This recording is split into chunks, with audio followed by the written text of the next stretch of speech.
How much money is generational wealth? Well, that's up to you and your family. What's interesting statistically is that only 2.3 generations of families actually retain their wealth. By the time your grandkids get it, if the trust wasn't designed very specifically, the kids didn't behave, you didn't have it designed properly, it doesn't matter how much money it was, the kids will break it all up. We're watching right now some billionaire families completely decimate generational wealth at the highest level here in Northern Nevada. It's just heartbreaking to watch it. And I have another family in the Midwest, actually in Iowa, 34 years of generational fighting. 34 years of generational fighting about a massive estate. So trusts are critical. So you go through probate. A will is contestable and will land you probably in probate, in litigation, lawsuits, and the assets could be torn apart. There's a lot of strategy to estate planning, a lot of trust lawyers. Love you guys. We need you. And you need to be more thorough. You need to have some tax people on your team. You need to have compliance people on your team. You need to have a family advocate, which is me, on your team. To me, when you're building generational wealth, there's a team of 5 that need to be on your team to get it done right and look at the whole picture to make sure there's enough sophistication in there for what you want for your family. But let's break this down a little bit. First, I want to talk about why you need wealth management, and or I'm going to call it a tax strategy team.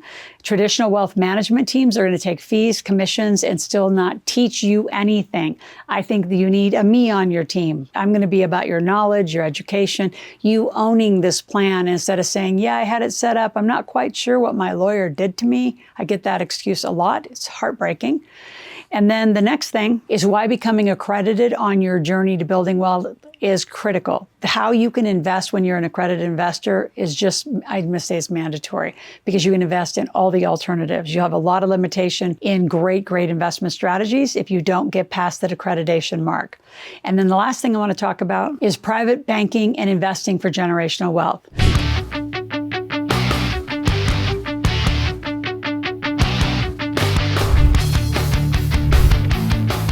So I want to start this by saying, well, what is the number, right? That was the title of the video, is how much does it take to do generational wealth? And again, that is up to each family. Traditionally, it's anywhere between $5 and $10 million. So in that category, you start planning for the estate. Now, the next thing I look at is how are the kids aligned and getting along, or the beneficiaries of the estate. If they are really diverse and say there's going to be 4 of them that will receive it, you might want to consider doing 4 different trusts for 4 different kids for 4 different asset allocations, because they are very different depending on what you do to yourself. Statistically, you want to hear some just absolute horrid statistics? 70% of families lose their wealth by the second generation, meaning their kids blew it, and 90% again by the third. And very few ever make it to the 4th, 5th, or 6th generation. So it is about planning, is about strategy, and how you invest from the beginning is critical. So investing for generational wealth means putting it into corporate structures, having the compliance on the structures, having it held in trust properly, loaded up with life insurance, and then make sure you have a great tax strategist that knows that you're going to make the numbers by law that is going to keep you out of a huge tax problem upon death. That also is going to require how much do you put in revocable versus irrevocable trusts.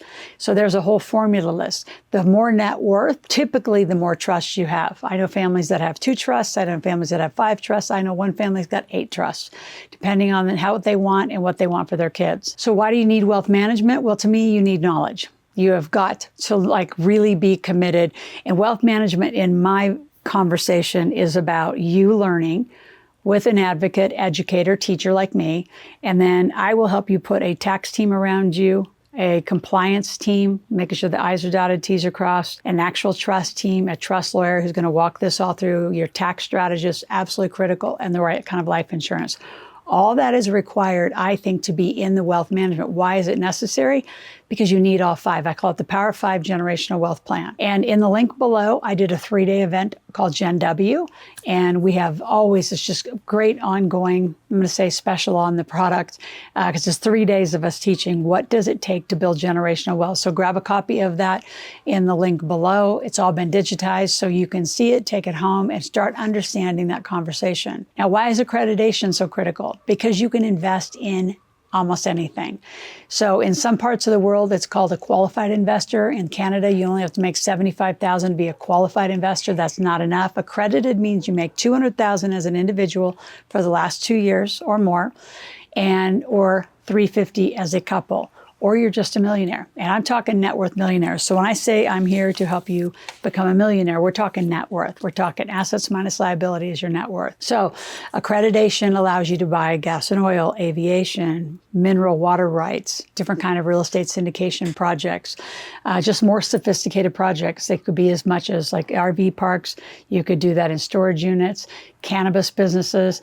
What do you want? And then the bigger part for generational wealth that a lot of you don't understand is you as the parent. I know this because I'm going through this like right now with my kids. My daughter's about 18. My son just turned 25. And they're looking at the assets that I've acquired. It's pretty diverse and it's pretty active. I mean, from a NFL football team membership to a Broadway play to real estate to gas and all. I mean, I got a really broad spectrum. And if the kids don't want to manage it, you need to then either figure out a way to sell it, exit it, transition that asset, because they're going to get rid of it anyway. And if you leave it to them and they don't use your team, I see this all the time, especially with women, because usually women, you're going to outlive your man between 8 to 13 years. So you're going to outlive your man between 8 and 13 years. So that really is the formula for the women's program called The Man Is Not a Plan, because now you're left, now you're widowed. And, you know, what's interesting is men traditionally, if you look statistically across the board, across the world, men statistically die in a marriage. Women are widowed in a marriage and then die alone, or they die with their kids. So it's a really interesting pattern. So you have to know what's going on in your family. What do you want? What are they willing to manage? And whether you're accredited or not, those kids better get accredited because you have to hold the status of those. The biggest mistake I see is when you put corporate structure and trust structure together and then the kids take it down. Or if you have really low cost debt, say some mortgages that are 2 and 3% from the good old days, and your kids want to sell it. Why? Why would you ever sell or pay off all that like real estate when you have really low cost debt? Debt is transferable and it is inheritable. So you can move all of the debt and the mortgages on with the project. Now, before I go to the last point, I want you to subscribe to my channel. I want you here 5 days a week. I want you to click that notification button, share this with at least 5 to 10 other people, because you are a sum of what they are coming around to be like. So if you're hanging out with people who have no interest in generational wealth, what are you doing? Get in our community. To talk to anybody on our team, you can call or text 775-588. 9200, ask for a one-on-one appointment. And I'm going to give you the first 3 chapters of the Millionaire Maker book. Make sure you read it, ask for a gap analysis. Now, the last point is private banking and just investing for generational wealth. So like I said, the kids got to come along. I have a lot of new clients joining me in their 60s, 70s, and 80s. Why? Not necessarily for them. It's to make sure that those kids that are coming in generationally are going to behave, be compliant, and the trusts are solid enough. Private banking, how does that help you? You need to know lenders. I want you to be able to walk into a bank. I want you to know the lenders. I want you to know who could help you get the money, preserve the money, and put together a little bit more of a plan. Now, we have teams of alternative investment advisors who can do that for you. They're licensed. I'm not. I'm an educator, but we will hand you to them. They can lay out a portfolio, and you can really look, what does a wealth profile in a portfolio look like? That upon your death, even loaded with life insurance, you get to leave a legacy. It's up to you. So if you have any questions, want to know anything more about this, go to askloral.com, ASKLORAL, ask a question, make a request. We'll be back tomorrow.